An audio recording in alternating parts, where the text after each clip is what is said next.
Well, hello there, and welcome to another episode of Scouting 5, recapping scouting news from around the world for the week of October 27th, 2025. I'm Scouter Ken, and I am once again recording from St. Albert, Alberta.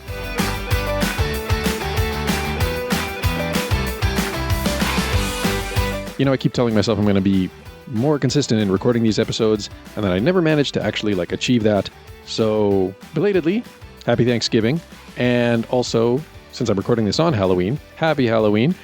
And just a reminder, throwback to one of our earlier episodes, the Scout uniform is not a Halloween costume. I mean, maybe if you have a really, really old Scout uniform kicking around somewhere, but even then I'd probably say don't. There's lots of other things you can wear as a Halloween costume. Respect the uniform. Of course, I'd be remiss if I didn't mention that it was JOTA-JOTI a couple of weekends ago, which continues to be the largest scouting event that you maybe have never heard of, quoting scout.org. Thousands of scouts and volunteers from every corner of the globe came together online and over the radio waves for 3 days of fun activities, live shows, workshops, and online games at the world's largest digital scouting event. More than 650,000 scout groups and individuals registered to take part in this year's JOTA-JOTI from 188 countries and territories around the world. Guided by the theme A World Shaped by Youth, they joined hands-on activities from the 17th to the 19th of October, directly linked to the Sustainable Development Goals, from measuring their environmental footprint to solving fast-paced hot potato challenges. Among the event highlights was the opening JOTA-JOTI live show streamed on YouTube, Facebook, Instagram, and TikTok, hosted by Riris from Indonesia. The broadcast brought the global scouting community together for watch parties and online entertainment. Over 62,000 people tuned in, the highest number yet, to enjoy talent performances, games, special guests, and to celebrate scouting's global impact. The JOTA-JOTI Minecraft server also returned this year and was more popular than ever, with more than 1,500 scouts spending over 1,600 hours going on virtual nature walks, orienteering, competing in triathlons, and building campsites. In 2025, scouts gained the ability to explore the world-renowned Kandersteg International Scout Center and its surrounding Swiss mountains, recreated in Minecraft. End quote.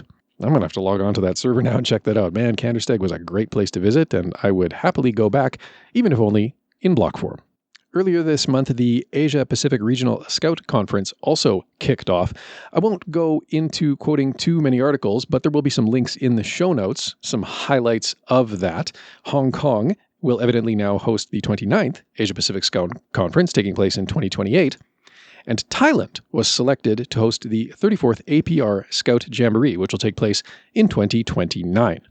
So, like I say, just a couple of highlights from the Asia-Pacific Scout Conference and another Jamboree to put on your radar, if that's your thing. Right, coming down from the global news.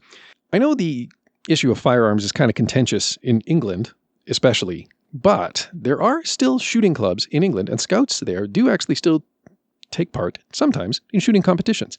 And scouts in Shropshire actually managed to sweep the board at the British Shooting Club's West Midlands Schools Rifle Championships, which were held actually just recently, last Saturday, at Aldersley in Wolverhampton.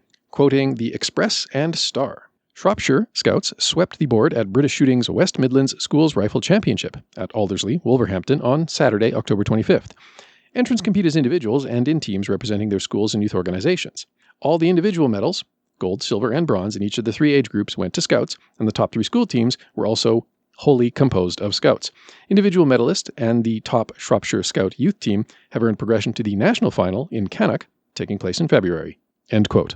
Like I say, I know that the issue of firearms in England is especially fraught, but it is actually kind of still cool to see that scouts are taking part in shooting competitions. I learned to shoot in scouts, 22s. Shooting 22s in the range in the basement at the old scout shop here in Edmonton before that property got sold. And it was a really good time, learning how to use firearms safely, responsibly, and well. It's a very fond memory of mine. It's not just scouts, though, that are having troubles retaining properties. The Girl Scouts of Connecticut recently sold their headquarters building to Hartford Healthcare, or rather they announced that they will be selling it to Hartford Healthcare, according to a release published by the Girl Scout organization. As is kind of the story in a lot of cases, the building was just not utilized much by the organization after the COVID-19 pandemic. And why hold on to the building if you're not going to use it? It's just extra taxes and lease fees and whatever else, right? So they will be vacating that building by November 30th and selling it off to the Hartford Healthcare organization. A group of Boy Scouts, well, I guess they're not in the Boy Scouts anymore, Scouting America, a Scouting America troop, there we go, put their Be Prepared mantra into action and they actually put out a church fire in Cleveland County. Quoting Yahoo News, Scouts with Troop 39 out of Matthews were on their way to Camp Grimes in Nebo on October 17th when an unusual occurrence unfolded. Scout leader Jason Yepko was driving one of several vehicles in the caravan when he looked over and saw flames outside of Calvary's Cross Baptist Church on Mount Zion Church Road in Kazar. Yepko said he pulled over, parked his car a good distance from the flames, and then took water the troop had on hand to douse the waist-high flames of one of two fires on the perimeter of the church. Once the bigger fire was out, the teens came over to help with the second neighboring blaze. When they ran out of water, they used cups of soda from a fast food restaurant to put out the second fire, while Yepko called 911. The troop searched the area for any additional flames, then backed away for safety while firefighters arrived. Shortly after, the call came in about a second church fire down the road, and firefighters raced to the scene. End quote. Now, it is a little bit suspicious that, church fire and then another church fire kind of in sequence. And it does say in the article that the police are investigating because that is highly, highly sus, as the youth say. But good job on these Boy Scouts. Scouting America. Scouts, just Scouts. For jumping in and stopping the fire seemingly right when it was getting started. Speaking of Scouting America, they are able now to earn AI and cybersecurity badges. I'm take it or leave it on AI, but cybersecurity merit badge, that's cool. I like that idea. And that is all the news I have for you this week.